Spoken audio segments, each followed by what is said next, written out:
And we're live. Hey everyone, welcome to another Stripe Dev Chats. My name is Cecil Phillip, and I'm joined by my co-host, Charlie. This is Charlie right here.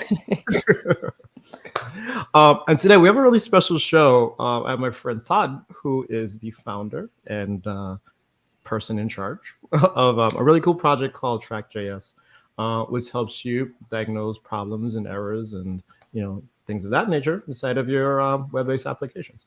And so Todd's going to give us a little bit of a rundown about like what it is and how did it come to be and how could developers start to make use of it inside of their applications.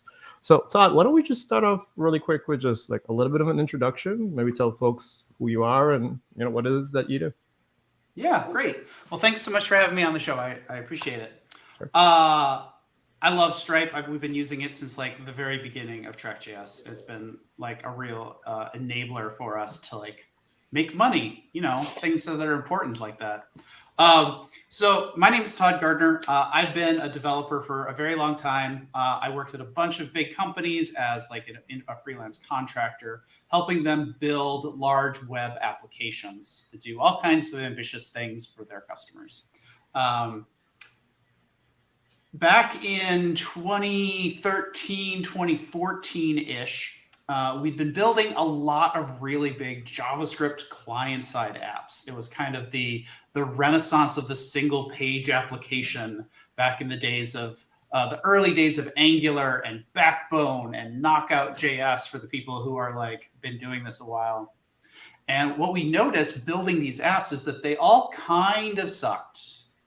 Like they all kind of broke a lot. Like we were recreating a lot of patterns that the browsers did in our own code. Like trying to manage the back button was a challenge at the time, and everybody was getting it wrong. There were just tons of problems that were happening, and we needed to build these little instrumentation systems into our application so that we knew when it was breaking.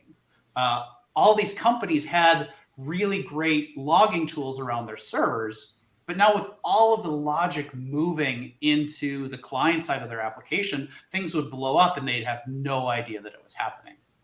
So as part of these projects, we would build like little instrumentation monitoring tools to gather that information.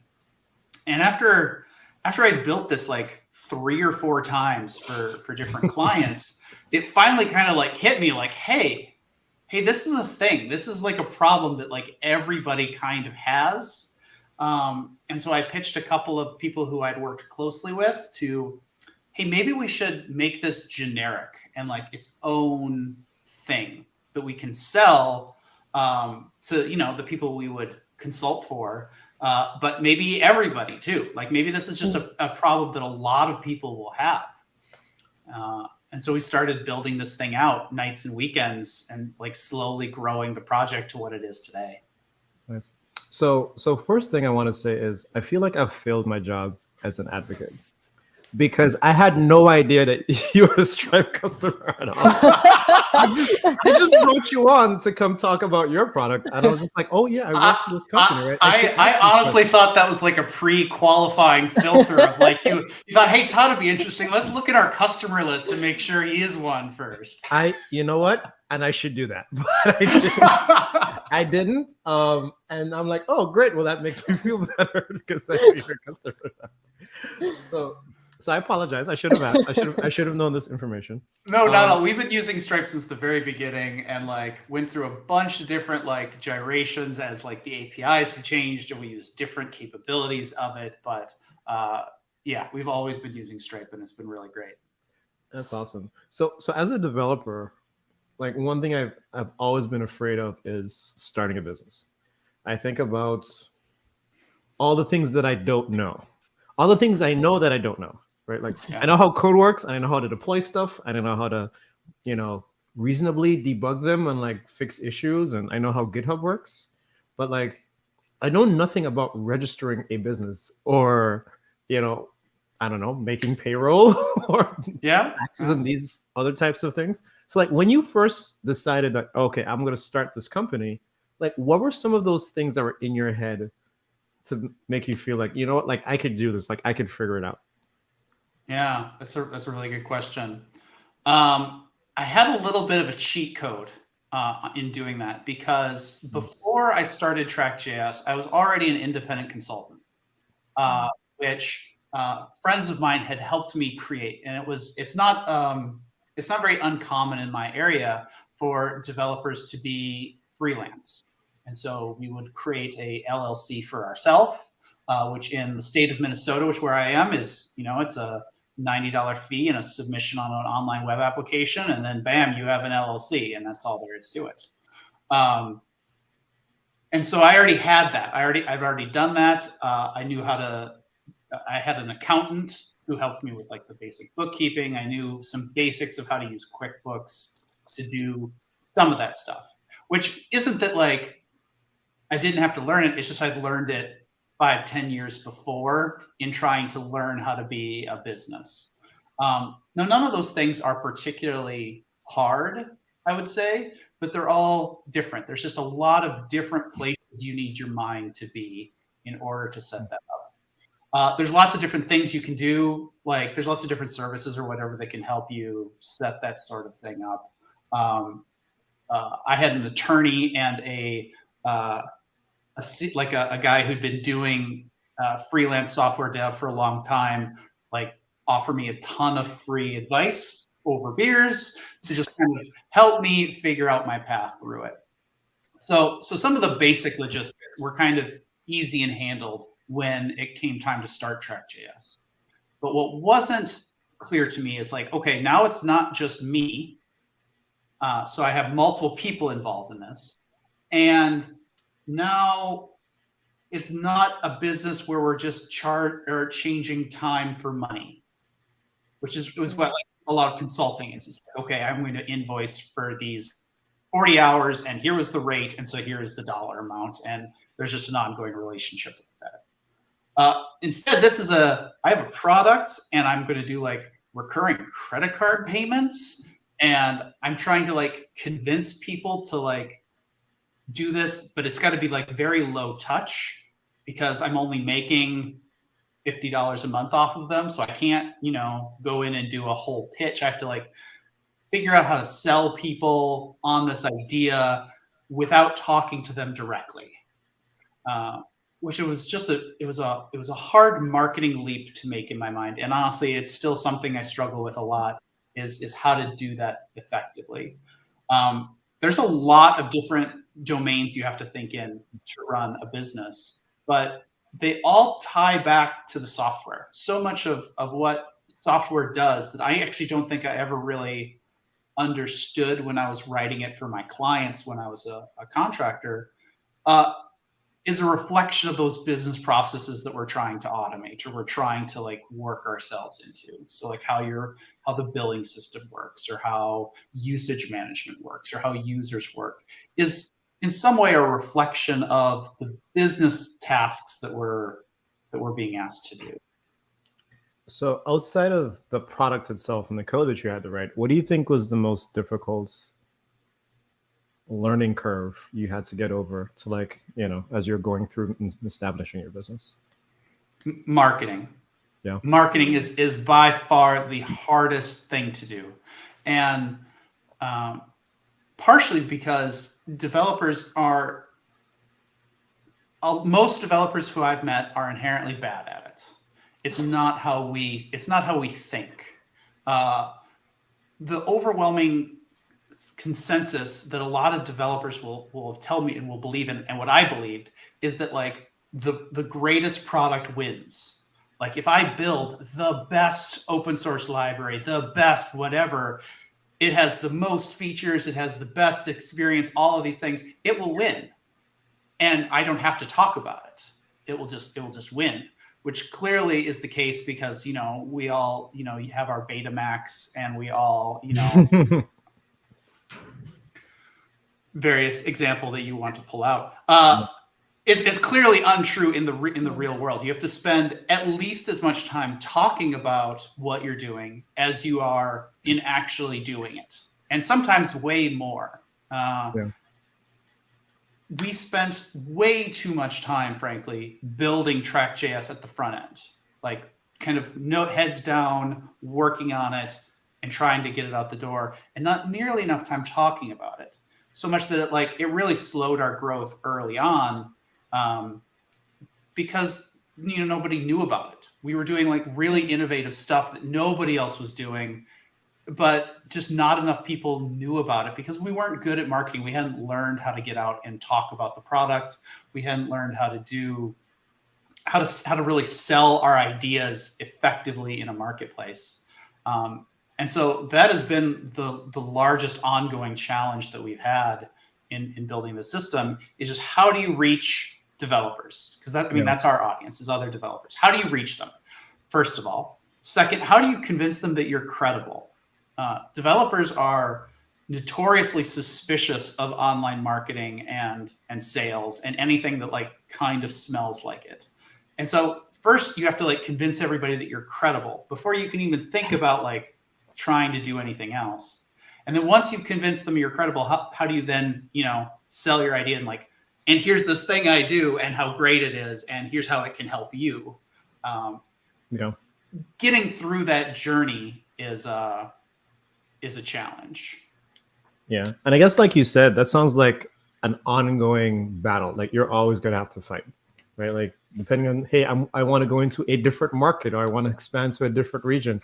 I have to prove to the people in this place, in this community, that I know what I'm talking about and my stuff works, and I can do the things that I'm telling you that, we're going to do.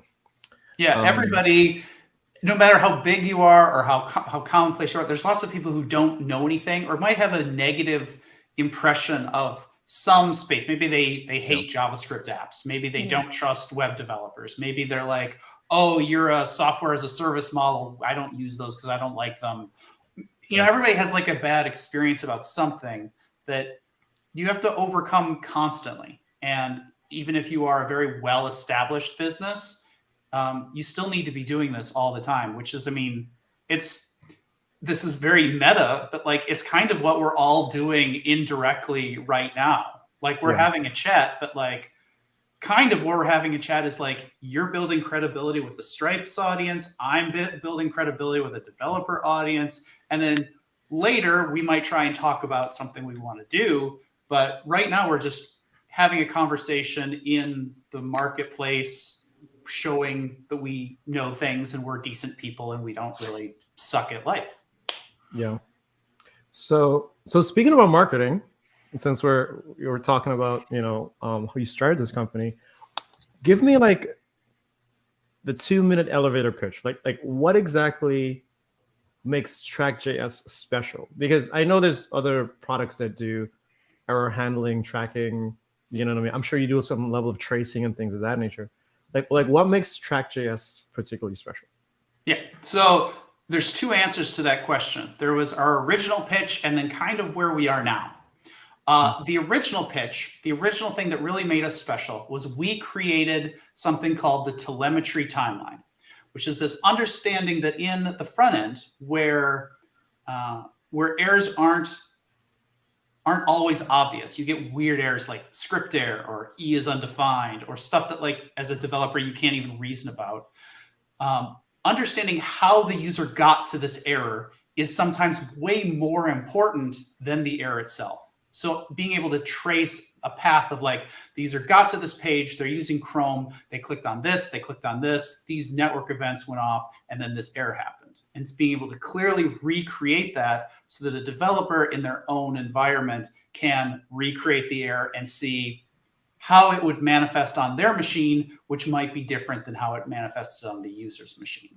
So that telemetry timeline, giving the ability to understand and recreate production errors, was the thing that was particularly novel about TrackJS at the beginning. Now, it was such a good idea that most of the other players have copied it in some form or another. Some effectively, some very poorly. But so that's not our only pitch anymore. Kind of the value proposition as it's shifted is that most of the other companies that people would compare us against have taken a bunch of VC money and are going up market. So they're trying to be, big enterprise APM solution kind of things, which that's where the money is. So I understand why they're going that direction. But when it comes to that, they also are making all their products really complicated because they're trying to fold in all of the configurability, building custom dashboards, having query languages, tons of stuff like that. And that leaves room kind of for a simple focused tool, which is what TrackJS is like. You can't do all, like, we don't ask you to configure anything. We tell you, here's what's important, here's what's affecting your users, and here's the most important things in a very simple, easy to navigate kind of approach that is just kind of straight to the point and cuts through it. And so we actually see a lot of people who use us alongside those other tools just because, you know, you can figure out, you know, you have 2 minutes to figure out what's going on. You can do that in TrackJS. It might take you all day to figure out how to do it in a larger tool. Got it. So I'm guessing if so first of all, let me say, so is TrackJS solely for JavaScript web-based applications, or does it, you know, can I put it in other places? Like, can I run it on Node on the server? Or you can run it in Node. We are JavaScript error monitoring, and we will run anywhere that JavaScript runs. So you can put us on the web, which is where most people do it because it's the hardest to reason about. But you can put us on Node. You can put us in like WebView containers on mobile. You can put one person put us in like a robotics drone. Like that's cool. Anywhere JavaScript runs, TrackJS can catch errors from that. Okay, cool. So then knowing that, so if I decided to add it to my application, right? I'm guessing my experience now would be there's some default counters and well, maybe not, you know, customizable dashboards, but there's some default experience that I get, right? Sure. Yeah. So as soon as you place it in, we'll start capturing data, and then we keep all of the error records that you send to us, and we do all kinds of like slicing and dicing in real time. Sure. So we'll surface like the number of users coming into your application versus the number of errors, so that you can correlate whether or not there's actually a new issue, or whether or not you just, you know, made it onto the front page of Hacker News, and then your traffic has gone way up. And then once you drill in from there, we can tell you interesting things like, you know, here are the errors that have impacted the most users versus errors that have just happened the most times. Because it's really common in the web that a bot will hit your page or whatever and generate tons and tons of errors, and you don't care about any of them. They're all crap. You care about like this other error that just happens to be affecting everybody. You can also slice and dice by like the URLs they're happening on, or the browser, or the user, or the version of your code, or any arbitrary metadata you want to give us. And you do this not with a query-based interface, but simply by clicking down through the UI, filters it farther and farther down in a very kind of easy to understand way, which I could show you if you like. Yeah, sure. Let's head over to your screen and take a look and see what that experience kind of looks like. All right, so we got a dashboard right now. This is actually an individual error report, kind of showing off the telemetry timeline that we really started with. So this is a single error. This is an error that the error message was found and applied to source map that came from a Apple device running Chrome. This particular one happened 23 minutes ago to this user, but it's happened to 260 other users. The error itself happened like 0.3 seconds into the page, but we can trace back all the other things that happened. So like shortly before there was this network request, it lasted 272 milliseconds, came back with a 200.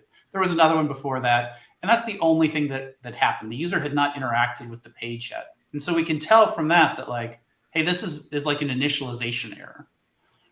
We can also see the code, like we can break down the actual code that was running at the time, and show you like for every frame of the stack trace, like what is it actually pointing to? Because it's no fun to have to pull up scripts.js and figure out what's on line 1, column 585,000. We'll like prettify it and show you all that. Then there's a bunch of other like roll-ups. So things like, you know, what URL it was on. We do a bunch of work to normalize URLs to pull out IDs and stuff like that. Where they're from, operating system, stuff like that. So we get a lot of context about like how this error happened, right? Like the browser, the environment that it's running in, the version of the operating system, the timestamps, the URL, like you can pretty much just get everything you could possibly think of to need for like diagnosing a problem. Yeah. Plus, if we don't tell you by default, we give you a bunch of metadata that you can, probably shouldn't show an email address. We give you the ability to send in arbitrary key value pairs of whatever else you think is interesting. We capture like what libraries are on the page and what versions are running in case there's like other JavaScript involved. So all the stuff that you would need as a developer to like look at an error, try and understand why this happened, recreate it in your local environment, and fix it. The discoverability part that I was talking about comes in if I want to go from here or I want to go from a dashboard to understand more, we can click off and do all kinds of things. So maybe I want to see all the other times found and applied source map has happened. So here's a breakdown of when the errors happened and the number of users impacted along as it happened. Breakdowns of like the users that experienced it the most, or the browsers, or the URLs, with lists of individual occurrences of it. But we can do these breakdowns by anything. So like, here's a URL, so I can see here's all the different URLs we've experienced errors on, so the most on this page.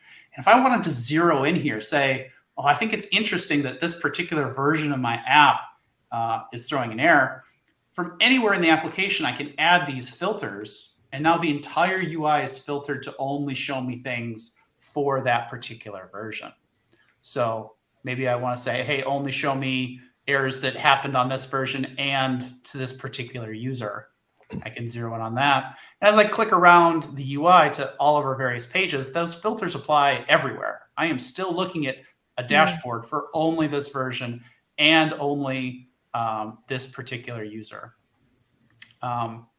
The filtering capability and just trying to discover what people would want to filter by without resorting to like a query language type approach is what keeps TrackJS really simple and easy for people to discover and use. I almost want to say I'm glad that you said that there's no query language, because like every time I look at a tool, I'm just like, oh shoot, I got to learn another thing just to like, get some simple, what I consider to be like some simple information about like what you've already captured, right? Mm-hmm. So I'm expecting now, like just based on what you're saying, hey, I'm going to, I'm gonna grab the TrackJS library, right? Like the npm package, or by URL or CDN or whatever the case is, and then I'm good to go, right? Like obviously I'll sign up for an account and so on and so forth, but like now I'm good to go. Then now as things happen, like your SDK will just start capturing stuff.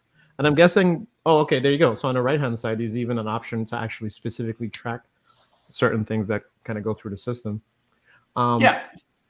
Is there I don't know, this might be out of scope, but is there do you trace like the entire request, like what happens before and after, or do you just know about like the instance? Does that make sense?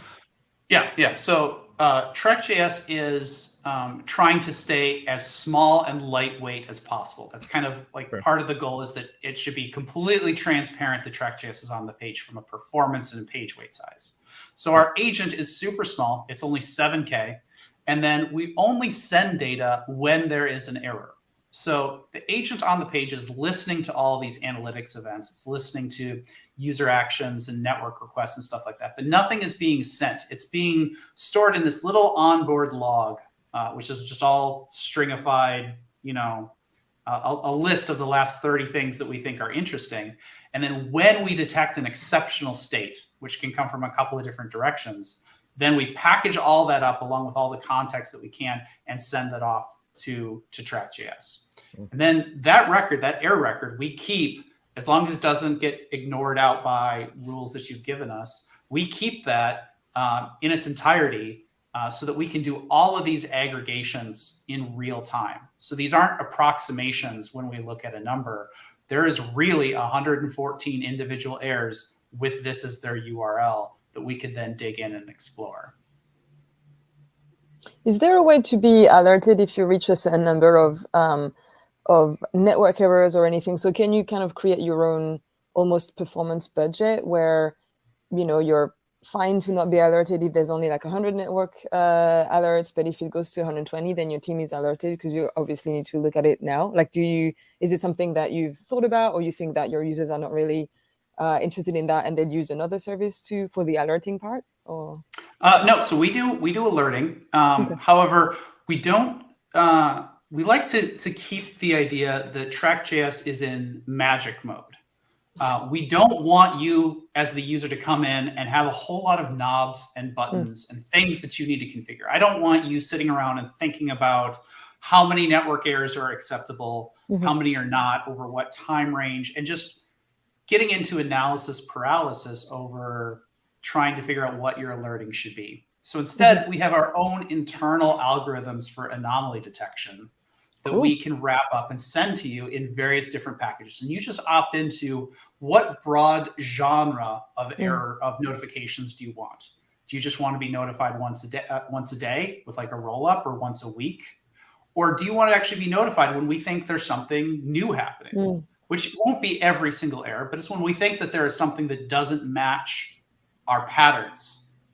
We think something new is happening. Or maybe something is trending upwards, like it's been happening before, but now it's happening a lot more than it did previously.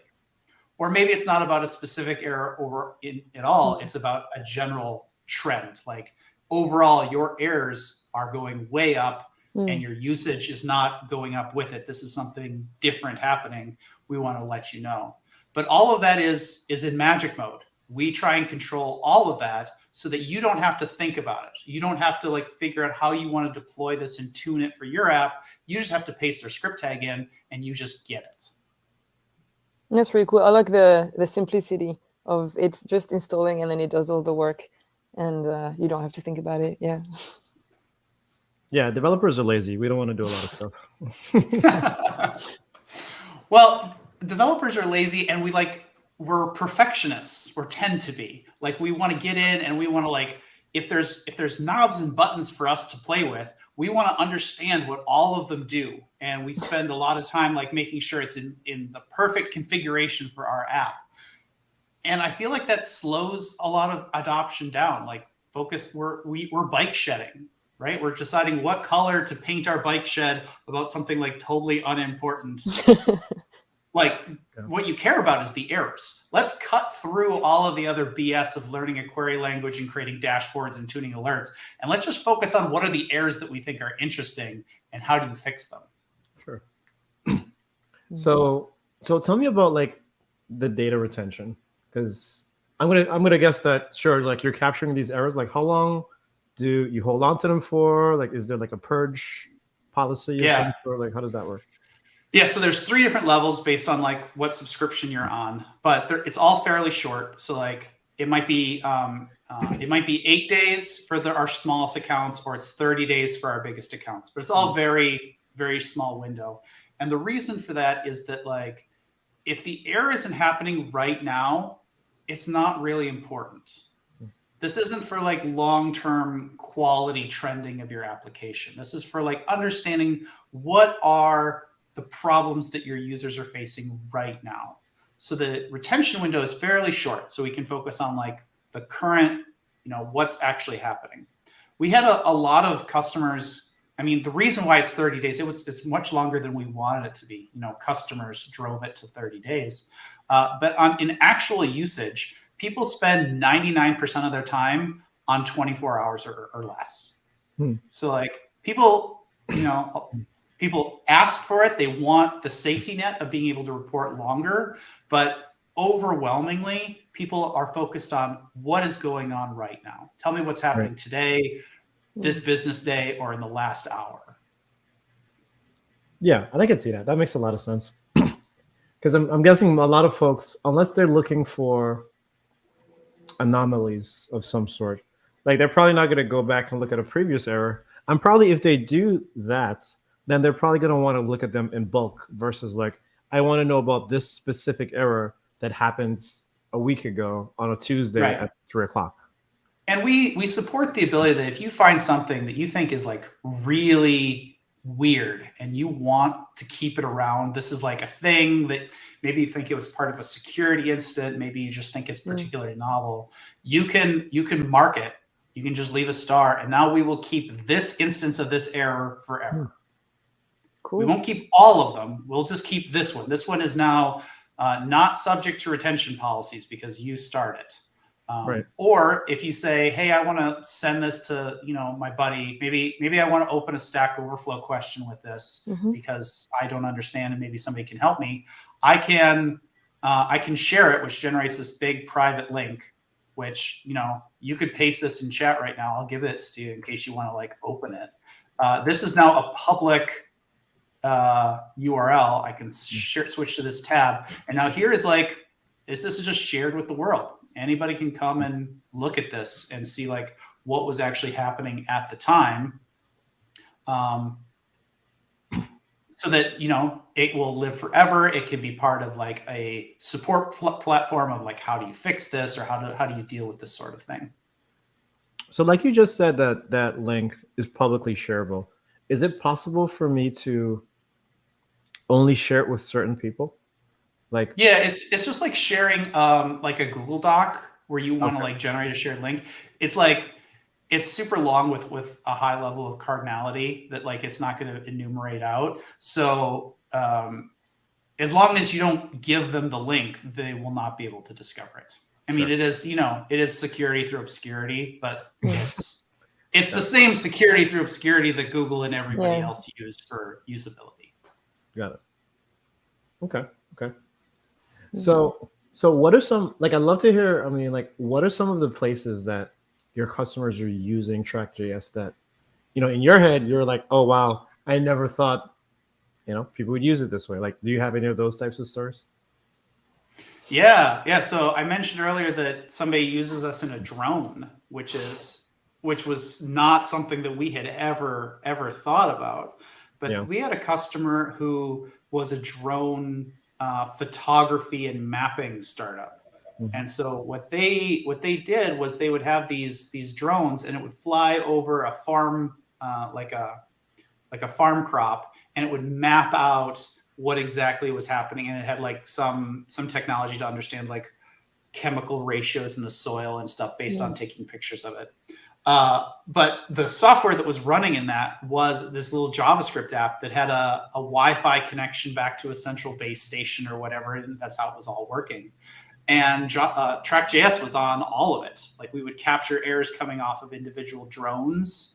We would capture errors off the base station. The whole system kind of tied together, and they had built this internal URL structure to kind of emulate what this drone was. This drone had a particular URL base to it for when it was communicating. It had a private intranet kind of approach thing, but it was very weird. It was very cool to see our stuff running.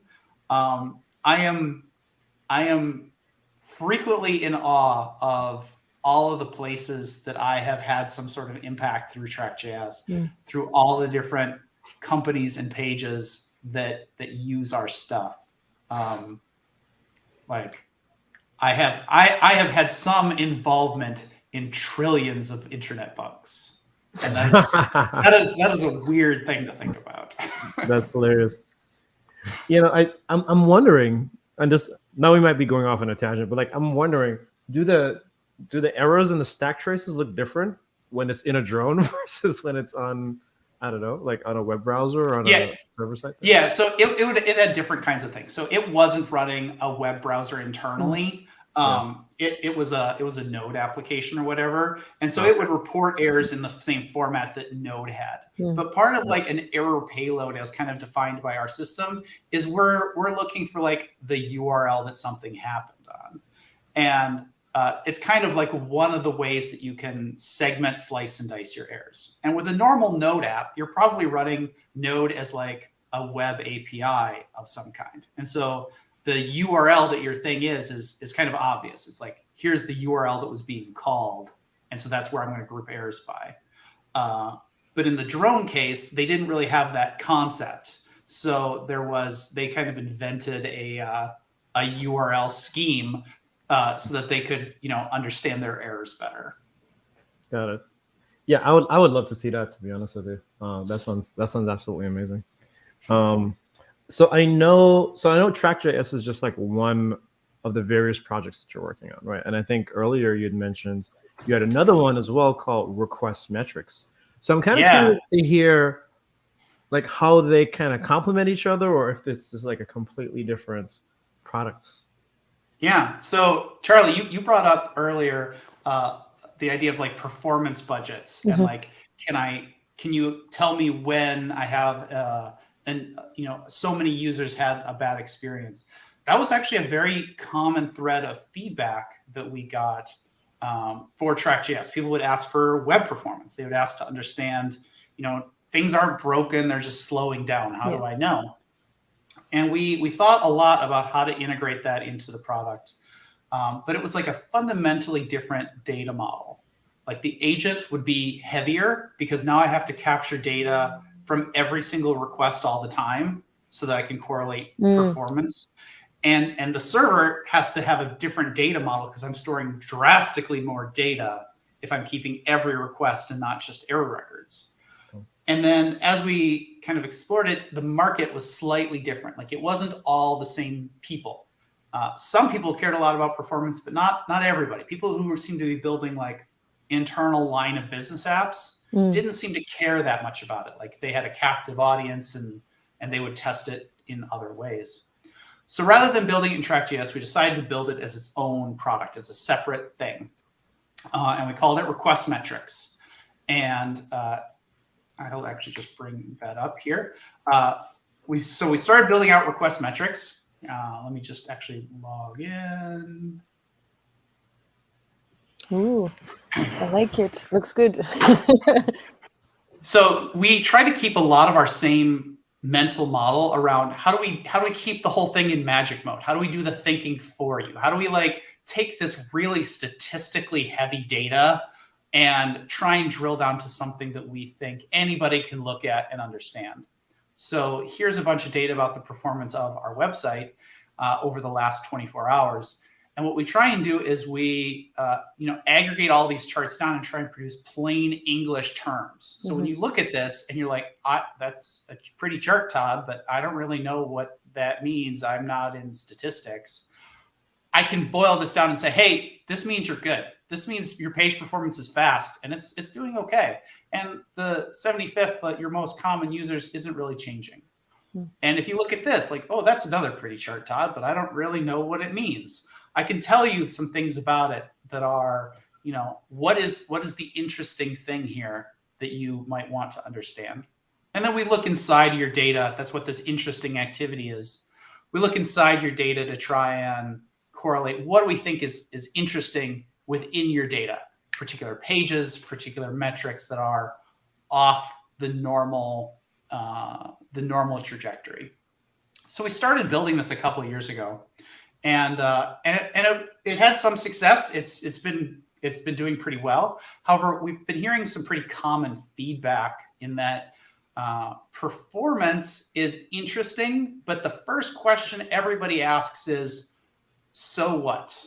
Like it's slowed down. What does that mean? Does that mean, do users care that it slowed down? Is it affecting my business metrics that it slowed down?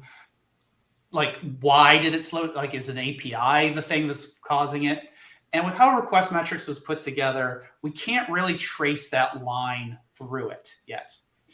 And so that's what we're starting to work on right now. So we're actually in the process, like in the last couple of weeks, of building out a new version. Like we are kind of retrofitting request metrics right now to be more of a client-side observability product is kind of what we're thinking of it as, where we can tie together ideas of here's how many API endpoints you call as part of your client-side experience and how they're performing, and then link that through to the user experience involved in the pages that made those API calls, and then what overall business funnels are being powered by them, so that I can tell you that line of saying, hey, this API is down, it's throwing 500s, and your page retention or your user retention rate has fallen by 50% because of that, and you're not, and this major business goal of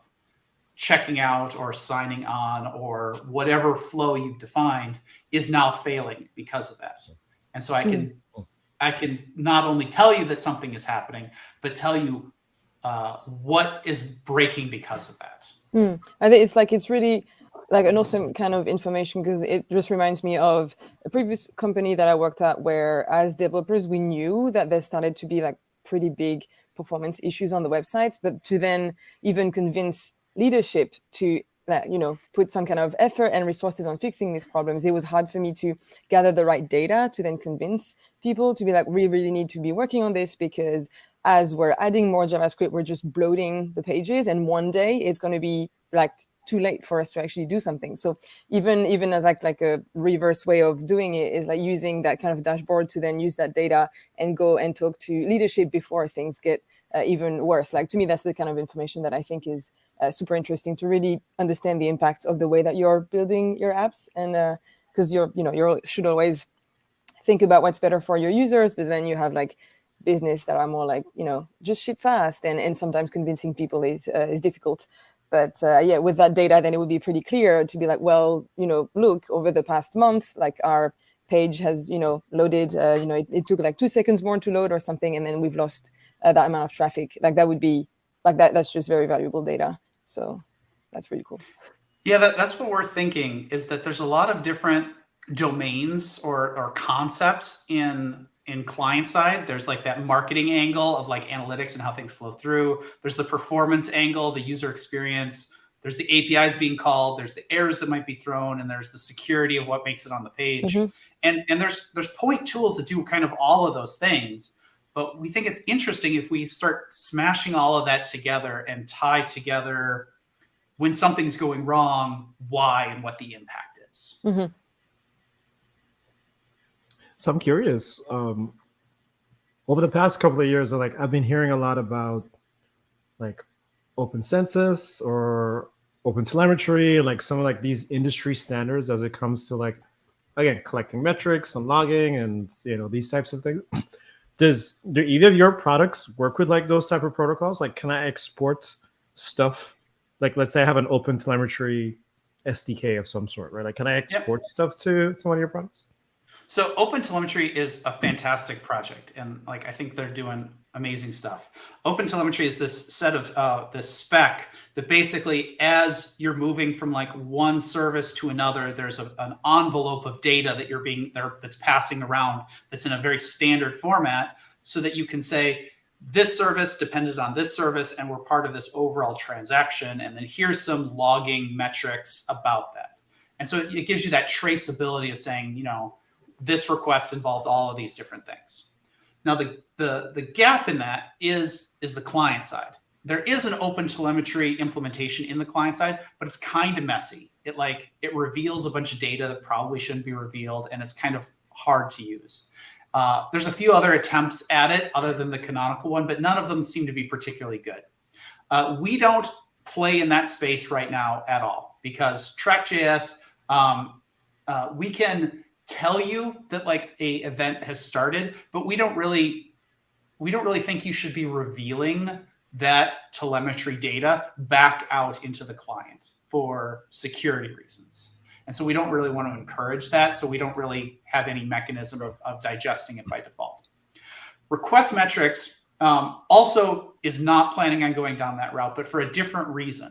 And that's that for the people who are really excited about OpenTelemetry, and there's a lot of good reasons to be, they are using one of the big like performance monitoring tools that benefit from it, right? So they're using a Datadog, a Splunk, a Honeycomb, a whatever, and they can get most of this information from those toolings. They just signed up to like deploy agents all over, or to update their code, or do all like configure dashboards, do all of those sort of like big enterprise complexity configuration-y things. And what we think request metrics can be is, what about all of the companies that would never take something like that on, would never go through and like touch every single API that they have? It's just, it's too big of an ask for them to understand what's going on. And so what if instead we can give them a similar perspective of how their systems are running, but all they have to do is copy and paste one line of JavaScript in their client. And now I can't necessarily tell you deep how everything relates together in that OpenTelemetry story, but I can tell you wide. I can literally tell you everything that goes into your client interaction, whether you instrumented it or not. I can actually give you that complete perspective and how the users that you care about are experiencing your system in real time.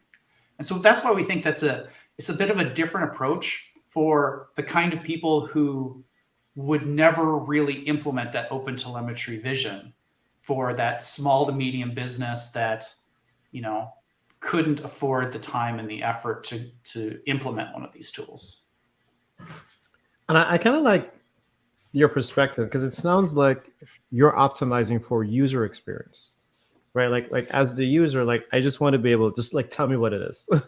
You know what I mean? Like, don't show me all the knobs and the whistles. Don't give me the query language. Like, just tell me what the problem is so I can get in, understand the issue, and then get out and go fix it, right? Yeah. We're trying to make that experience as to stay in magic mode, like I keep saying. Like, yeah. I don't want you to have to like figure out how to ask a question of our platform. I don't want you to have to learn that.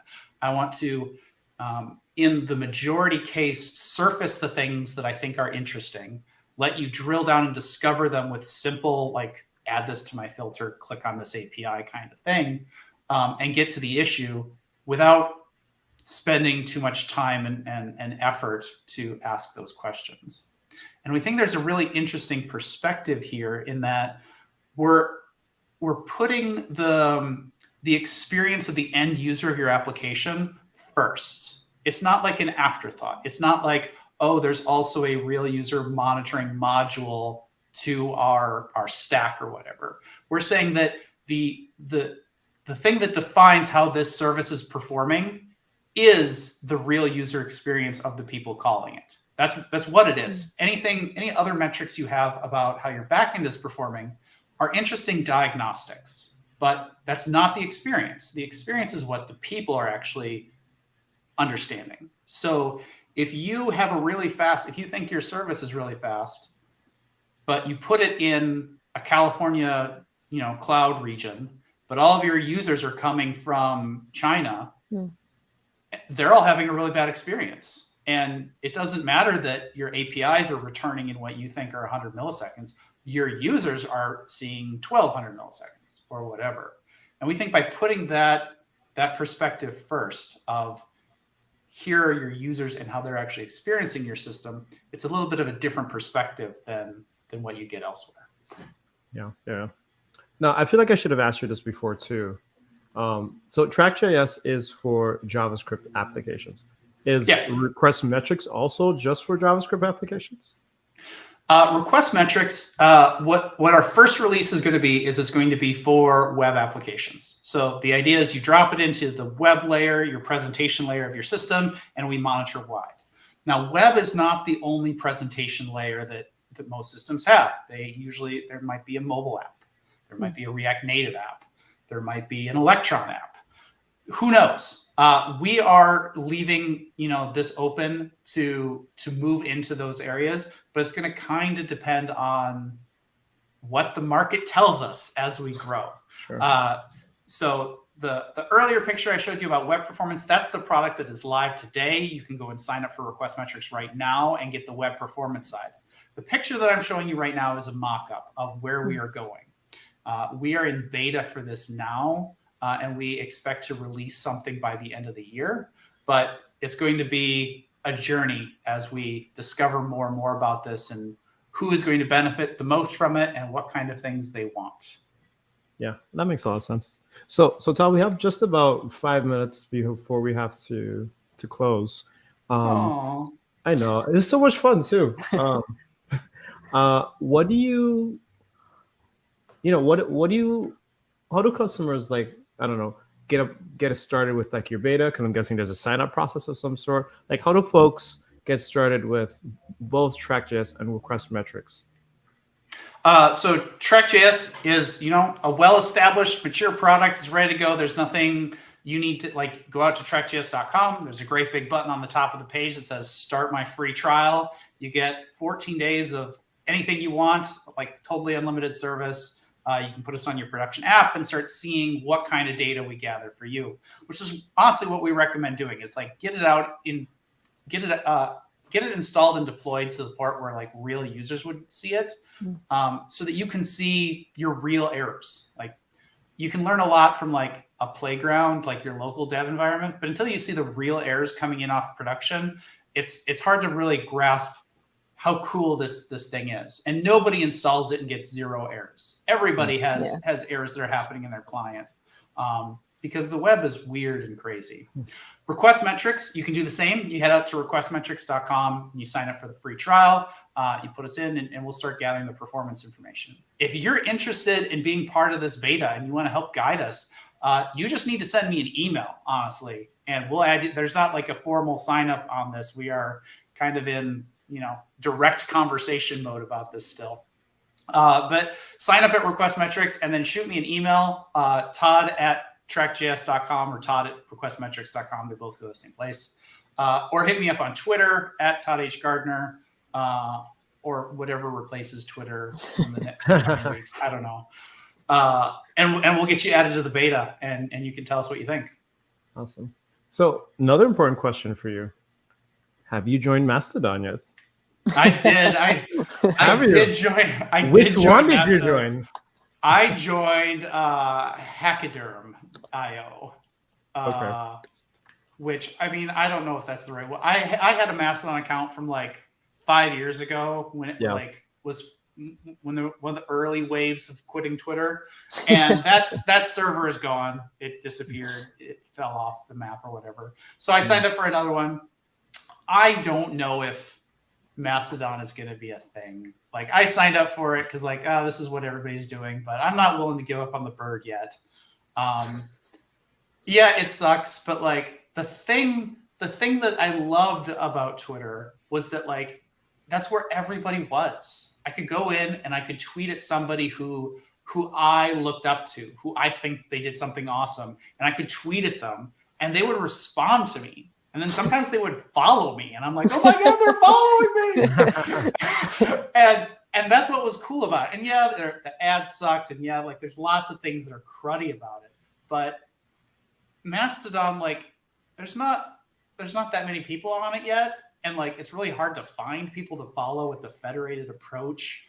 And I don't know if it's going to be the thing or not. So I don't know. Yeah, I think the thing for me in Twitter was, so for me, it started off like a work thing, right? Like it started off as a, hey, I want to follow developers, right? Like, what are people talking about? What's happening in the .NET space? You know what I mean? Like, and like there's announcements and betas and all kinds of stuff that happen. And then now for me, it's almost just become a part of my job as a developer advocate, right? And so because of that, I think it's less about the medium and more about like where people are, right? And I know one of the things I've always talked about prior to what's been happening in the past 6 months or so has been like, if Twitter goes away, where the developers going to go, right? Yeah. And I think now we're in a situation where that conversation is like every day, right? Where are we going to go, right? Like, is it Mastodon? Is it Discord? Is it some new thing? Like we don't know. But until then, like we're going to be on Twitter talking about it. Yeah. Where are you? Did you go to Discord? Is there the new Discord to be at, or is it still like 1,000 different Discord rooms? Yeah, I mean, I've always been on Discord, just in different communities. Just like I'm sure we all have a multitude of Slack channel teams and things like that. Like there's always stuff, right? I think the thing with Twitter was that it was like central. Like it wasn't just these people or just those people. It was just everyone. And even though, they have, what is it, Twitter communities and your circle and all these other things, it was still a place that I could go and know what everyone is doing. Like, so I'm not a Ruby developer, as an example, but I could look and see what the community is doing and what they're talking about, right? Like same thing with, I don't know, PHP or, Kubernetes folks or whatever the case is. I could just like glance over and be like, oh, okay, that's cool. And then go back to like, back to like what I was doing.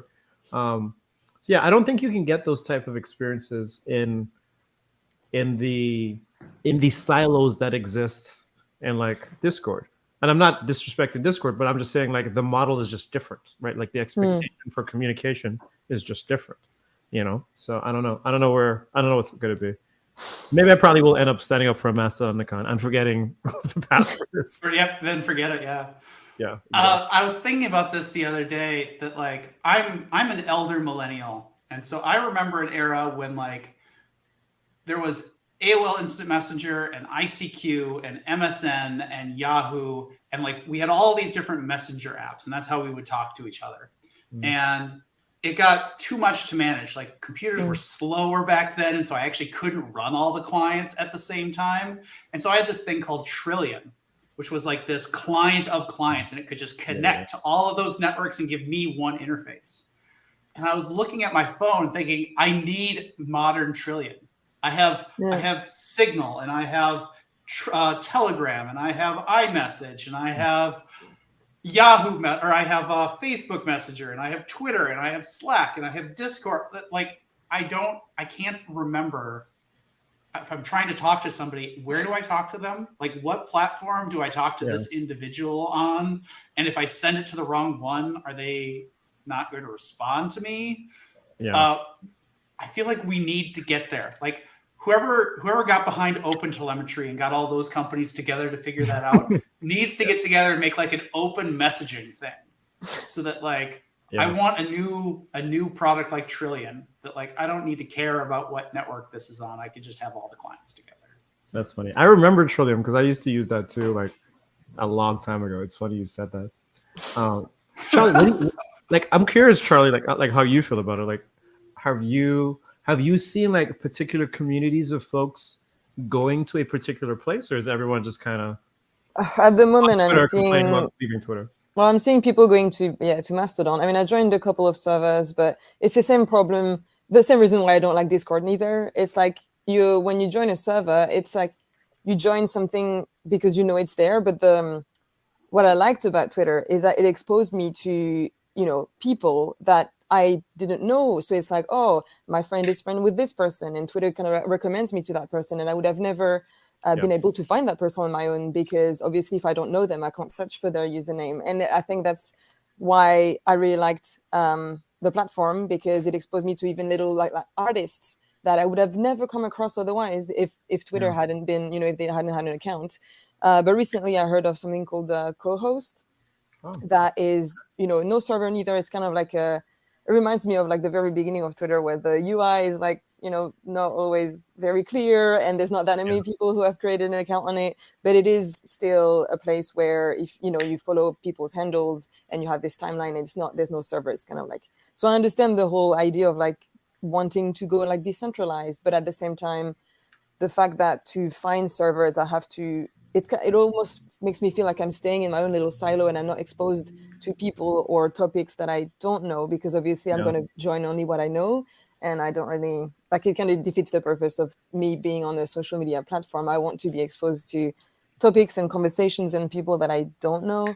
And so I don't really know. I wish there was just like another Twitter. It's going to take time. Twitter and like make well, the code was supposed to be open source. So yeah, I get it. Probably not going to happen. But yeah, I think it's going to be interesting going into 2023 and just kind of seeing what happens. I have a theory, but I'm going to keep quiet and we'll see what we'll see what happens. But folks, this has been great, man. Thank you all so much for joining us. Todd, thank you for coming on. Definitely curious to see like what happens in the future, particularly with request metrics. Folks, if you're interested in trying it out, like Todd said, head over to requestmetrics.com or trackjs.com, sign up, throw it in your app, see what happens. And sounds like you're probably going to like it too, because of all the information you're going to get from, from the monitoring tool. But with that being said, folks, again, thank you all so much. And this has been another episode of Stripe Dev Chats. All right. Bye, everybody. Thanks.